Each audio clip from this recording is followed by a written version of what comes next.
Hey, you like cars? Welcome back. We're here.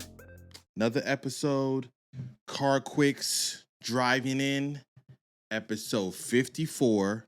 Let's get straight to it.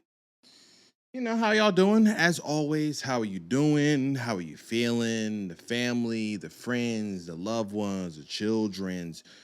Thanks for tapping in again on another episode. Thanks for always listening. Thanks for the comments. Thanks for the likes. Thanks for the forwarding of whatever you've done when it comes to finding this podcast about the automotive space and things I like to talk about with it. We're just going to jump into what's been on my mind, what I've been reading, what I've been writing down and jotting down. A couple quick things happened that I didn't talk about in my last podcast because that was about the motorsport space and racetracks and the fight that we have with keeping them up and running and alive. So a couple things happened. Tesla released a Model 3 Performance, which is based off the redesigned Model 3. It looks really good. 510 horsepower, 0 to 62.9 seconds. You know the drill. I do want to point out that the biggest thing that I noticed with the new Tesla Performance models, including the Plaid, including the Model 3 Performance, is that the front seats, they have actually made into true bucket-style seats that actually hold you well, look well, perform well. And from what I hear from people that they say that have them, it's much better than whatever's there before.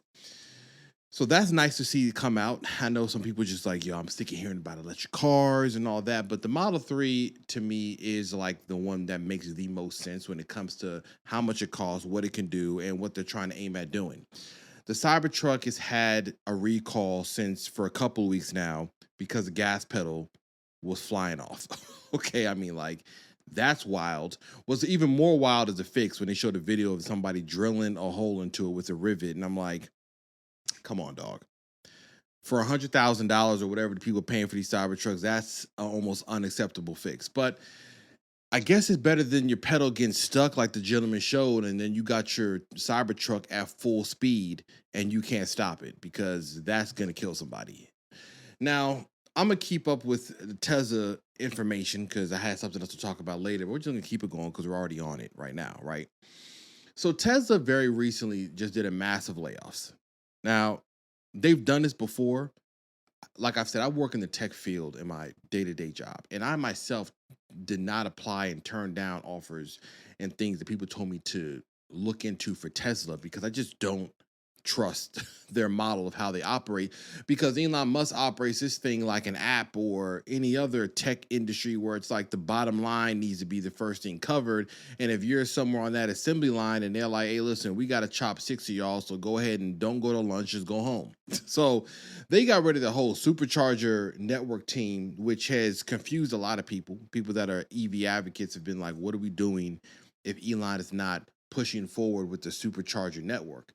There's a couple ideas I read, one of them being that the profits from the supercharging network haven't met what they had quoted, which was like maybe 10% of their operating costs or 10% profit. Maybe they haven't gotten there. Another idea is that Elon wants to follow what like Europe has done, the UK has done, where there's multiple people making out the infrastructure for the electrical system. Tesla right now is like the biggest one in the US and the one that everybody relies on. So that means he has to come up with all the money in order to build it out, where in other countries that are pushing EV, they have multiple standing companies building out the infrastructure. Think of it like gas stations. There isn't just Shell. You have your local grocery store probably has a gas station. You have convenience store gas stations. You have Exxon, Chevron, Shell, Valero, Quick Trip, whatever other ones, Love's. You have tons of gas stations. And they all network together to make the infrastructure of the gas stations that you can go to. But anybody that's had an electric car knows that the Tesla supercharging network is the best, most reliable one, up to the point that the manufacturers have been teaming up with them to allow them to charge on their network. The only problem with that, I would assume, is that Elon would have to foot the entire bill, or Tesla has to foot the entire bill, meaning whatever we need, we got to go and do it ourselves. And the companies like GM and Ford or BMW and things of that nature, they just kind of piggyback off it, but they may not be offering any help or any costs or any maintenance costs or any of the running costs to keep them going. That's all speculation because nobody really knows ultimately, unless you work on you're on the board, what it is that they're actually trying to do. But Tesla right now is operating as if they need this thing to be as mean and green as possible. Though I don't know what's going to happen with the network of their superchargers. I don't know what impacts it will have on their cars, on the adoption rate. But I would, if I owned a Tesla and I was relying on this network when it comes to me going to work or traveling or commuting around the country, I would be concerned a bit. I would definitely keep this at the front of my face because if their network starts dwindling or having issues in its performance, it will directly hurt anybody that is utilizing it on a day-to-day basis. I don't know what's really going to happen. I mean, Tesla's not going nowhere. Electric cars are going to formulate into whatever plan they have. And I have something else to talk about with another electric car company. But let's jump into something a little bit more exciting than Tesla's supercharging network. And that is Ferrari. Ferrari doesn't just release new car models every other weekend or every other quarter. This stuff takes years. So we have a replacement for the Superfast 812 Superfast. You know, that replaced the 550 Maranello, that replaced the 575. It's called the 12. Okay, let me stop myself. I once again made this is a running thing. Listen, you listen to CarQuicks, you know that sometimes I get excited, I jump into talking about the car, and I don't know how it's pronounced, okay? I'm gonna spell this out. This is the name of the new Ferrari. It is 12, the number 12, Cilindri.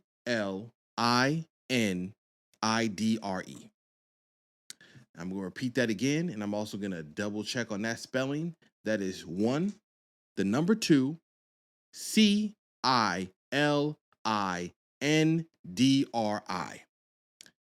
Now, if you take away the first numbers, I think everybody in their head would say Cilindri. The 12 Cilindri. The 12 Cilindri, which sounds like 12 cylinder. Now, forgive me for not maybe knowing or having the Italian accent to make that sound a little bit more sexy than 12 cylinder. But when you look at the name, and I'm gonna put on the screen for anybody watching the video, that looks like 12 cylinder, okay? And they called the LaFerrari, which translated to the Ferrari. Listen, at this stage in the game, Ferrari's naming is what it is. We got the 296 GTB, we got other names. So hey, listen, 12 Cilindri, okay? That's what we want to call it, 12 Cilindri. Whatever it may be, I think this looks really good. And I will say this, when I first saw the car, there's a couple, I think it's like a yellow color, red. There's a certain color and certain angles that I was like, I don't know about this. Then I saw more and more pictures and I was like, oh, this looks really good. And I know I've said this before. We are in this weird state of car design where it sometimes or a lot of times does not translate on screen. Like you'll see a car on screen and you'll be like, that doesn't look good at all. And then you'll see it in person. You're like, oh, it looks way better in person. That's a growing theme. And I think a lot of people already said this online about this new Ferrari and saying it doesn't inherently look beautiful. Some people argue that once Pininfarina left from designing Ferraris, that the beautiful aspect of them has gone away. Some of it is maybe computational, a lot of aero and drag coefficiency, things that are about lap times and downforce don't probably look the greatest from a beauty standpoint, but a very functional standpoint. So a lot of the Ferraris now have a very butch, brutish, functional look. Now this, if you look at the front end of it, obviously, if you know Ferrari's history, this pays homage to the Daytona. And I do like that they are paying homage to their older models. I don't know if I would keep the front end black, or maybe I would on certain colors. If you notice, there's like a black strip on the front. I would configure mine to have maybe a black strip in the front, but I don't know about the rear. The rear part that's completely black that you see in the picture of this, I don't know if I would keep that black. I feel like the side pieces would be body colored and just keep the window and the rear black. But all in all, the car looks good. I like how it looks. I'm excited to see another 2-seater coupe from Ferrari. Not that I got the funds for one, but it's good to see that it's also a 12 cylinder, naturally aspirated, no hybrid, no electric motor. I want people to also pay attention to this, right? Because when we're in this world of very hybrid powertrains and things, I recently saw an article talking about a guy replacing the battery module on a LaFerrari. Because if you think about how long those have been out, it's been over 10 years. Yeah, it's been over 10 years. Yeah, it's been over 10 years that the LaFerrari and the 918 and the P1 have been out. So some of those battery components, some of those electronic components are going bad. And they said to replace this stuff, it's like dropping the whole engine, chassis, tens of thousands, hundreds of thousands of dollars to fix this stuff. So straight 12 cylinder, 9,500 RPM redline, 819 horsepower, 500 foot-pounds of torque. I mean, this should be celebrated. Now, unfortunately, we didn't knock this for the purist. We didn't knock this clear out the park, into the space, which would be it having a manual transmission, because folks would have lost their minds. It does have an 8-speed dual clutch automatic from the SF90 Stradale, which is extremely fast shifting, performance oriented transmission. You already know this. Anybody looking at a modern day Ferrari, I know for certain that you should not be looking at this looking for a manual transmission, because they don't exist. Okay. The manual transmission Ferraris are sought after. And if you see one, 360 Modena, you better grab one. Now, back to the power. 819 horsepower, 500 foot-pounds of torque. Listen, I know this sounds ridiculous. I mean, you've heard 812 Superfast. You've heard the TDF one. You've heard many of the V12 Ferraris. When you put exhaust on them, they sound fantastic. So this is just right up that alley. But the nice thing is to see Ferrari still standing and still producing this 12 cylinder, the same way that Lamborghini did with their Aventador replacement, the same way that maybe Pagani still does a V12 and Koenigsegg. It's like they're still holding on. No, not Koenigsegg. What am I saying? Yo, backtrack. Koenigsegg uses twin turbos and stuff. I'm tripping. But Pagani I was correct on. Now, what else do we got? Interior-wise, it does look good. But I have some objective opinions on current Ferrari interiors. Ferrari is carrying over, I think, a little too much on the similarities on the interior from like the 296 and the 488, and now the 12 Cilindri. They all look good. They all have kind of the same looking seats. They have the dual screen, one screen in front of the passenger, and one, the screen and the, steering wheel in front of the driver. And it's kind of like the same infotainment system location, especially on the 296 to this one. But I think there should be a little bit more differentiators, inside of the interior. I think this 12 cylinder should definitely be a step. It should be a step above the 296 as far as how the interior looks. It should look very much different. I think it should have looked a little bit more grand touring, because that's how this is usually marketed, even though the performance of it, I'm sure, shredded some top speed at the Fiona racetrack or Nürburgring or wherever it may be. But I still think that if this is truly a grand touring that design, or very fast supercar tourer, so to speak, then I think the interior should kind of lean more towards like adding some more luxury to the aspect. I know when I look at this, I look at, and looks like the one out of the, sporty, smaller 296 or the hypercar one. But I think they should have a little bit more luxury, a little bit softer. Everything doesn't have to be so kind of, not Spartan, but it just feels light, which I know weight and things like that play a part. But I may not be explaining myself that well. But what I mean is, the 550 Maranello is my favorite Ferrari. One of my favorite ones. Gated shifter V12. I love how those things look. And if you look at the interior of that compared to the ones of that era, like maybe the 360 or the 430, it still had a little bit more in there where you're like, oh, that's like the touring one, but it still performs at a high level. I think the 12 cylinder should definitely add some more of that in there. And maybe there is more options like luggage and things like that you can put behind a parcel shelf behind you. That might increase what it looks like. But all in all, I mean, Ferrari really delivered on this in my books. Now, what does it cost? I'm sure, like I said, I don't have the funds for this, but if you got to ask Ferrari or your local dealership what these cost, I'm $400,000, if not more, 500,000. This is not going to be cheap. It was never meant to be cheap. And I'm sure you got to own a Roma and a California and every other little random Ferrari in order for you to even get accepted into the, the throes of owning one of these. But it's good. It's good to see. I like how it looks. It looks exciting. I can't wait to hear what people drive this, like Chris Harris or Matt Farah, or these people that I follow. And I want to hear what they do and what they see about it and how they think it is. Now, moving back into like electric car information, because I've said it before, I'll say it again. Electric cars is usually in the news because it's the easiest and the most newest arena for people to get into to do something. But Fisker, I keep saying Fisher. Should be Fisher Price is the way they're operating. Okay, they got Fisher Price prices on them new Oceans, okay? So the Fisker Ocean, you already know they're about to go bankrupt, but it's gone from bad to worse, okay?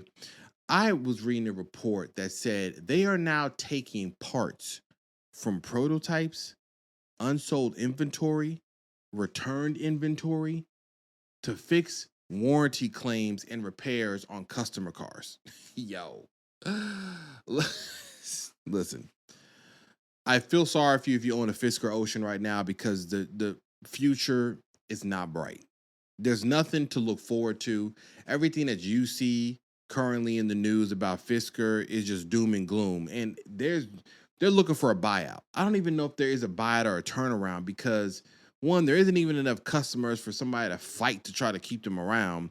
And two, if you're already pulling apart and turning them cars into parts cars, that means nobody has any. The future is, like I said, is gloomy. It's gloomy. You got no parts. If something goes wrong, you can best believe you out on a river without a paddle. It's bad. It's bad out there. Unfortunately, Fisker, I've said it before. I don't know why anybody would have bought one of them cars. Fisker has shown time and time again how they get down, and that's currently what they're doing now.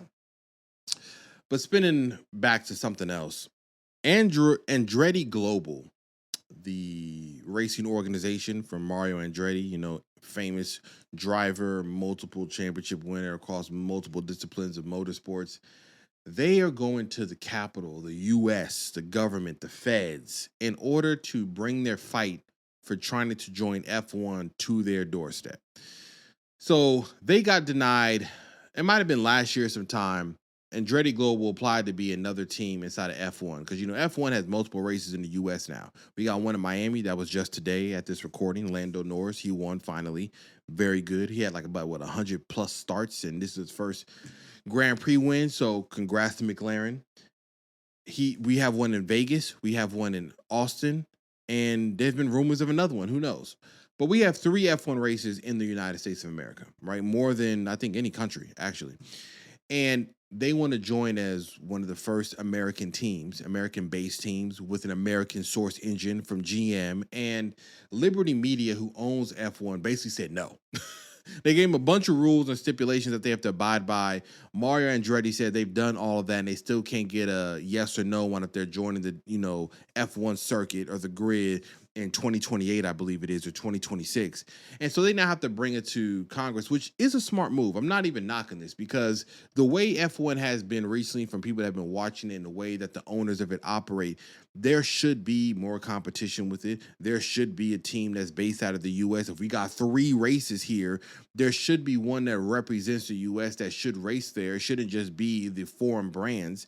So I'm for them saying hey, you are asking for competition. You're asking for people to join. You want to make money. You want to represent the country. We got 3 races here, and we don't got nobody from here that can represent what we do or an American brand. I think he has a place for this. Some people are going to be like, yo, going to the, government, trying to get them. It's more regulations, more hands in the pot, more people, which is true. But I do think that they should get a fighting chance to join, considering who he is, his name, and what he has represented. It's not like it's some fly-by-night person who just got a bunch of money, because we've already seen that happen. It was Rich Energy. I mean, we've seen billionaires come in there, do some foolishness, not win nothing, and then all of a sudden they out of there anyway. So we're not acting like things haven't happened in F1 that have shown that, yeah, you can afford to put another team in there. And obviously for somebody like Andretti Global, they're for real serious about actually winning races and contributing to the sport. We'll see what happens. I think it will go through and Andretti Global will join, because I mean, you don't have that many teams that or people that have the funding or backing to actually join F1. It's not some random grassroots motorsports race event like Lemons or something like that. You have a Grid Life. You have to have some major funding and backing in order to even be approved for that. And they say they have all that, and they just haven't gotten the approval. So we'll see what they do, what happens next. Now, there is something exciting that I noticed online. There's a gentleman by the name of, on Instagram, Kaiser. Everybody knows him by now because he just makes these really dope renders of cars. Some of his cars have been built into functioning, body kits called Live to Offend, which is him just I love the name because it's like, hey, I'm making something that is polarizing that I love. So it's like Live to Offend. I'm not trying to make it, love me or hate me. Choose a side. But they're working together with Magnus Walker with a company building a Jaguar XJS wide body touring looking car. And this look at the pictures. You check the wide body, check the stance. This is fire. This is like Singer, what they do to Porsches. They're doing it to the XJS. The Jaguar XJS has always been an amazing looking vehicle. I've seen these when I was a kid and being like, yo, that looks so good. Now, the joke with the Jaguar was like, if you buy a Jaguar, buy a mechanic. And that's probably what's plagued these from ever really taking off. But I've seen a few jumping around where people have lowered them on air, on BBS wheels and stuff, and they look fire every single time. You see them, they're elegant, they're aggressive. So to see a company take that chassis and then make it bespoke, and when I mean bespoke, I mean bespoke. V12. Now, the word is that it is a modified version of the original V12 that was in the Jaguar, making 600 horsepower. Made it to a 6-speed manual transmission. Let that marinate. V12, 600, Jaguar, 6-speed manual. Listen, that doesn't just happen. You got to get the right people in play that actually want to do something like this. So take heed. And if you got the funds, because you're going to need 281,000 of those greenbacks because they're only making 88. I think they said the deposit for this was something like $5,000. I could be wrong. I could be right. I'm going to go look it up real quick. But that is coming very soon. And I don't know when it's going to come out. I don't know I believe it's being built in the UK. I don't know if it's going to make its way to the US. That's probably one of the very big things to remember. But if it's bespoke and it's a number of years older, I think that this probably falls under whatever rules for importing and importation. But I mean, just look at the rear diffuser, the bumper, the headlights, the wheels. I mean, this is so fire. Yeah, that's 281,000. Let me see. Yeah, I don't know how much the deposit is, but at $281,000, I'm sure they probably want at least 100,000. They want something to keep the ball rolling. But the funny thing is, there's so many of these coupes that are available on the market because, like I said, nobody wanted them. But I don't think it ain't gonna be easy for you to take one and then try to send it off to them. Now, what would be dope though is if they make like an available kit for the XJS, because I could see people getting one. Hey, listen, put LS in it. Put a K24 in it. I don't care. Because if I can make it look like this in this picture, then the motor, I could put anything in there. So it would be kind of fly if they say, hey, we make this body kit available to you. Go ahead and put on whatever XJS you got and put whatever powertrain you want in it. I don't know when this comes out. It's coming out soon. I'm sure they're building on it. And I say soon, I mean like a year, probably 2 years, whatever it may be. But this is, oh man, it's so fire. To wrap this up, we got some GR Corolla updates. I know it's been a little bit of a minute, I haven't done that in a while, probably an episode 52 or something like that. I did an update, but we did a couple things. I had a good time changing them out. I changed out the short shifter. I'm laughing because if anybody's been paying attention to my GR Corolla updates, they know good and well I've talked about this shifter and all the things I've done. I talked about it in my video, and I've already done it. I've done my video. I've did the test drive. I talked about this, but I did the short shifter again, but this time from Billet Works. But I also combined it with the one that I already had done previously from Racer X. So I have both Racer X short shifter and the one from Billet Works operating on the car. And let me tell you something. This combination, certified. You can't beat this unless you go to a K shifter or Cooler Works. I'm standing on that. I'm standing on that hill. You can, if you see me at a meet, you're like, yo, are you CarQuicks? Can I just test out your shifter? You want to jump in the car, move the gears around? I'm telling you, it is excellent. Okay, I've done what maybe hasn't been done. Now, there are a few people online that have actually done this. Some said it didn't work for them. Some said it did work great. I don't know what the differences would be on that. Some said they ran the same Racer X short shifter and the Billet Works, and it just didn't work out for them. I don't know how the installation goes. I know when you're installing things, everybody kind of runs into different hiccups and variances, but I'm just saying from where I'm standing, I did it. What is next? I haven't done anything suspension-wise. I did help out a friend of mine, Tony. He put on GR4 CE license plate. He put on the HKS Hypermax coilovers, and we did a whole video of installing it, a video of driving it, and those things feel like butter on these Houston streets. I mean, we were driving straight into potholes like didn't feel it, barely moved. I'm talking night and day difference from the stock suspension, which can be jarring over small bumps and even larger ones. I mean, this is smooth, and it reaffirms the idea that I'm going to go coilovers. I'm not doing lowering springs, but I want a set of wheels. I don't know what wheels I want. I was at Cars and Coffee, yesterday from this recording, and it was multiple cars. It's a Desmond Riga Masters. They're just talking to me because them things look so good. There's a guy online that had a black GR Corolla with some polished Desmond Riga Masters, and I knew those polished ones would look fire. He threw them on his car. My goodness. Koenig released their Mark I wheel that has a little aero disc on it, which I like how that looks too. Obviously, it's not like a big, Japanese forged monoblock aluminum, extra lightweight, strong wheel. It's a cast one, but I still like it. It could be an option, possibly. I don't know.